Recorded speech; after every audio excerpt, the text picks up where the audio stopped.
মাছ ৰাতি কোনি ভাবি দিছে গম নাপাওঁ না পুৱাই গম পালো গাখীৰ ভৰাই আছে ল'ৰা তাৰে পিছত কোনোবা খবৰ দিছে নেকি তাৰে পিছত গম পোৱা নাই আমি মন্দিৰত ছাতি দি আহি যাওঁ যে আনতে কোনো যাৱাই নাই তাৰপৰা মই আহিলে আহোঁ পুখুৰী বগা আছে ইমান কষ্ট কৰি খাওঁ ছাৰ সেইদিনৰ পৰা এতিয়াকে গেলি এই 15 বছৰ বয়সত বিয়া হৈ পেলাই ইমান কষ্ট কৰি গৃহস্থলী পাতিছিলো কাৰোতো চুৰ কৰিব যোৱা নাই কষ্ট কৰি খাইছো ল'ৰা দুটা ইমান কষ্ট কৰে বাপেকে কষ্ট কৰে আৰু তাৰ মাজত দিনাখনে 25,000 টকা দি ভাল কৰিছে কৰি ইমান কিয় বি দিব লাগে কাৰোবাক মাছ লাগে খুজি খাবাতো লাগে লাগে নে নালাগে কাকোতো অন্যায় কৰা নাই আমি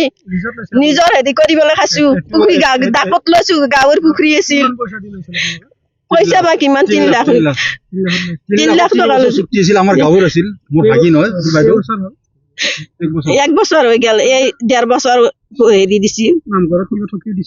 নামঘৰত থকি দিছো তাল বজাবলৈ চবে গেলি হল সদ্যনি দিলি হল মাছ গিটা যেনেকে ধপধপাই মচি সিও জানো ৰাতিপুৱাই খবৰ পাওঁ ৰাতিপুৱা নাপলো সোনকালে চিন দেখুৱাক যোনে কি নহওক ল'ৰাই হওক মুনা মানুহ হওক যি নহওক সোনকালে জানো দেখে হয় হয় সন্দেহ মানে মই এই পুখুৰীটো গাঁৱৰ পৰা লিজত লৈছিলোঁ যোৱা বছৰ লিজত লৈছোঁ লিজত লৈ মই 1,20,000 টকাৰ মাছ দিছোঁ আধাৰ দিছোঁ আপোনাৰ 70,000 টকা কিন্তু কোনোবা দুৰ্বৃত্তই যোৱা ৰাতি বিষ দিছে বিষ দিয়াৰ ফলত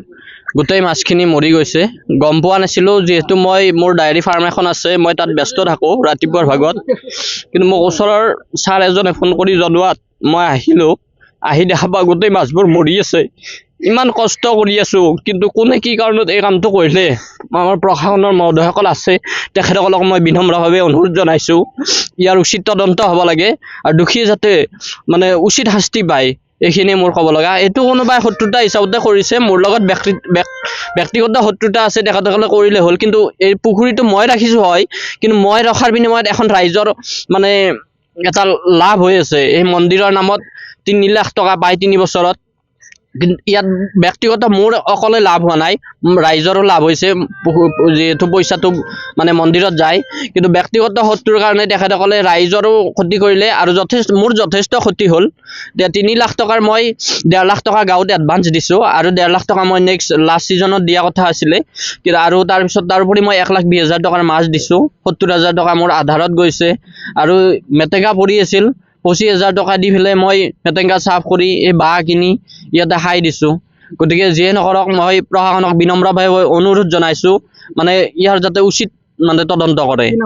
মোৰ নাম নৱজিত দাস মোৰ ভাইটি আৰু দেউতা মিলি আমি এনেকৈ চলি আছোঁ মোৰ ডায়েৰী ফাৰ্মো আছে কিন্তু মোৰ লগত ইমান শত্ৰুতা কৰিব নালাগিছিল